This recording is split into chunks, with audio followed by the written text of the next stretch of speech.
Hello, Namaste everyone. I welcome you all in the series of the audiobook of Sociological Theory by George Ritzer. मैं आप सबका स्वागत करती हूँ इस ऑडियो बुक की सीरीज़ में जहाँ पे हम सोशोलॉजिकल थ्योरी बुक जो कि जॉर्ज रिट्जर ने लिखी है इसको कवर करने वाले हैं। चैप्टर बाय चैप्टर हम यहाँ पे चीज़ों को स्टार्ट करेंगे।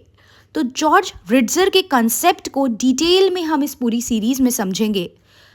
जॉर्ज रिट्जर ने अपनी बुक का जो पहला चैप्टर है वो प्रेजेंट किया है by the name a historical sketch of sociological theory the early years, जिसमें उन्होंने जिक्र किया है कि किस तरीके से सोशोलॉजिकल थ्योरी अपने शुरुआती समय में इवॉल्व हुई, कौन कौन से विचारक सोशोलॉजिस्ट थिंकर्स थे जिन्होंने इस सब्जेक्ट के शुरुआत में एक इम्पॉर्टेंट कंट्रीब्यूशन दिया।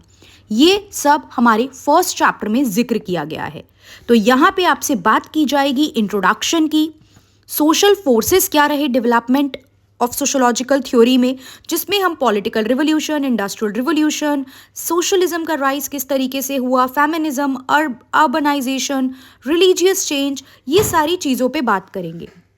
इसके बाद यहाँ पे जिक्र किया गया है intellectual forces and the rise of sociological theory का, कि किस तरीके से ये सोशोलॉजिकल थ्योरी जो है वो राइज हुई और क्या क्या इंटेलेक्चुअल फोर्सेस थे जो इसके पीछे इंपॉर्टेंट रोल प्ले कर रहे थे, जिसमें हम एनलाइटनमेंट, पुनर्जागरण, किस तरीके से फ्रेंच सोशोलॉजी का डेवलपमेंट हो रहा था, जर्मन सोशोलॉजी, ब्रिटिश सोशोलॉजी, ये सब सोशोलॉजी किस तरीके से डेवलप हो रही थी और कौन कौन से सोशोलॉजिस्ट इन अलग अलग कैटेगरी में फॉल कर रहे थे, ये हम यहाँ पे देखेंगे।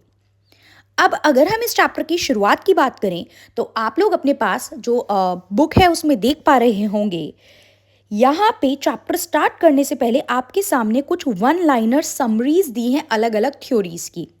ये थ्योरी आने वाले चैप्टर में जिन भी समाजशास्त्रियों के बारे में, सोशोलॉजिस्ट के बारे में हम पढ़ेंगे, उनके द्वारा दी गई थ्योरीज हैं जो हम बहुत डिटेल में पढ़ेंगे। लेकिन यहाँ पे उसने चैप्टर को और इंट्रोडक्शन को स्टार्ट करने से पहले कुछ वन लाइनर्स में इन चीज़ों को प्रेजेंट किया है। तो आइए देखते हैं ये क्या वन लाइनर्स हैं और थोड़ा सा इनको डिकोड करने की कोशिश करते हैं। Number first, the modern world is an iron cage of rational system from which there is no escape.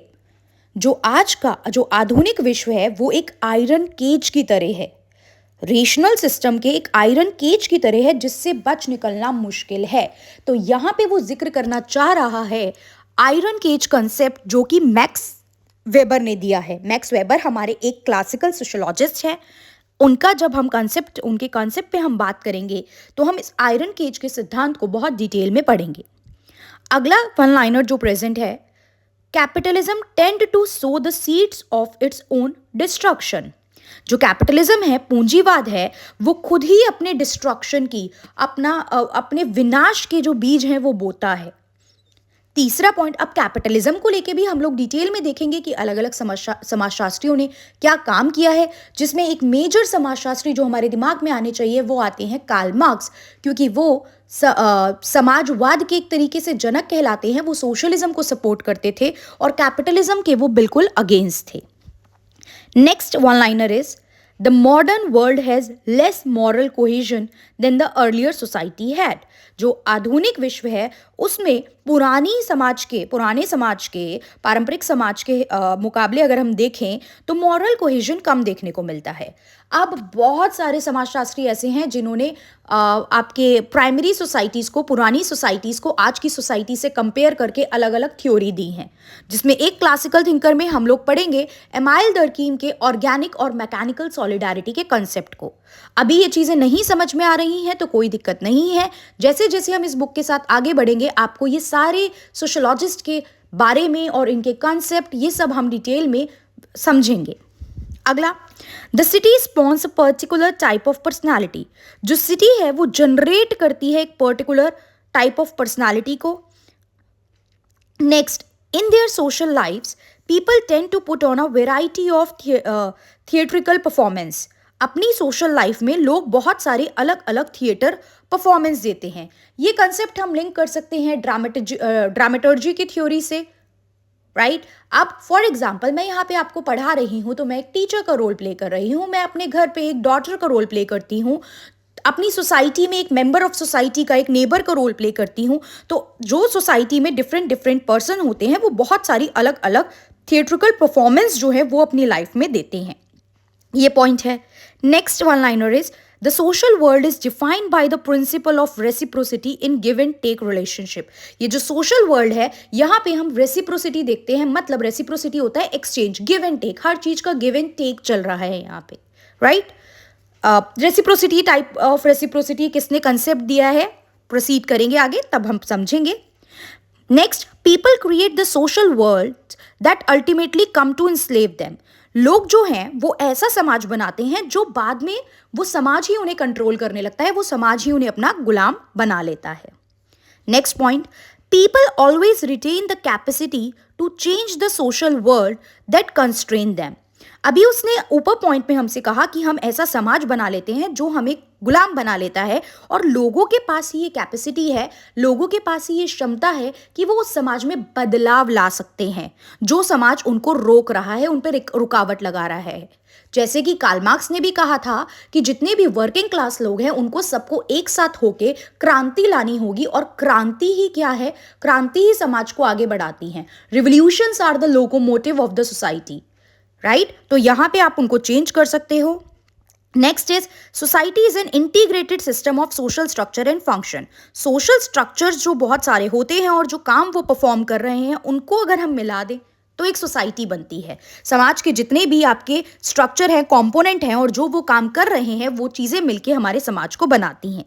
Then next is society is juggernaut with the ever present possibility of running amok. Society, juggernaut means, juggernaut का concept आगे हम पढ़ेंगे, लेकिन society एक powerful force है जो लोगों को ये पॉसिबिलिटी क्रिएट करती है कि हम लोगों को कई बार कंट्रोल नहीं कर पाएंगे। Amok means behave uncontrollably.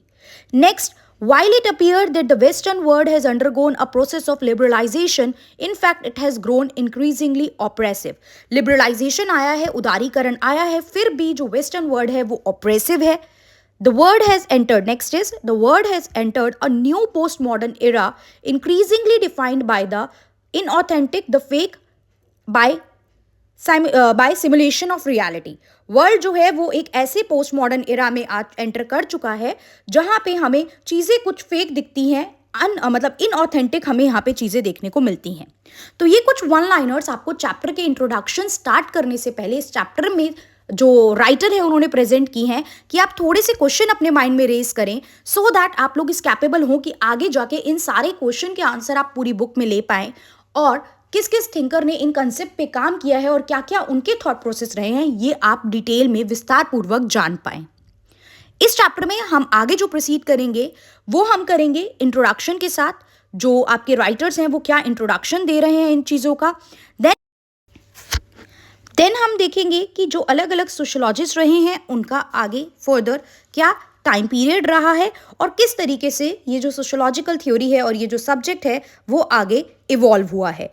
कौन कौन से फैक्टर्स हैं जो इसके डेवलपमेंट में इंपॉर्टेंट रोल प्ले करते हैं, क्या वो कारण है जिससे ये सब्जेक्ट हमें एक सब्जेक्ट के फॉर्म में आज की डेट में देखने को मिलता है। तो इस तरीके से हम आगे प्रोसीड करेंगे अपने चैप्टर नंबर 1 के साथ, और धीरे धीरे आपके सारे थिंकर्स के कंसेप्ट को भी हम यहाँ पे कवर करेंगे। शुरुआती थिंकर, क्लासिकल थिंकर्स जो भी इसके रहे हैं, ये सब हम इस चैप्टर में डिटेल में देखेंगे। सो इस पर्टिकुलर वीडियो के लिए इतना ही। मिलते हैं नेक्स्ट वीडियो में आगे के कंसेप्ट के साथ।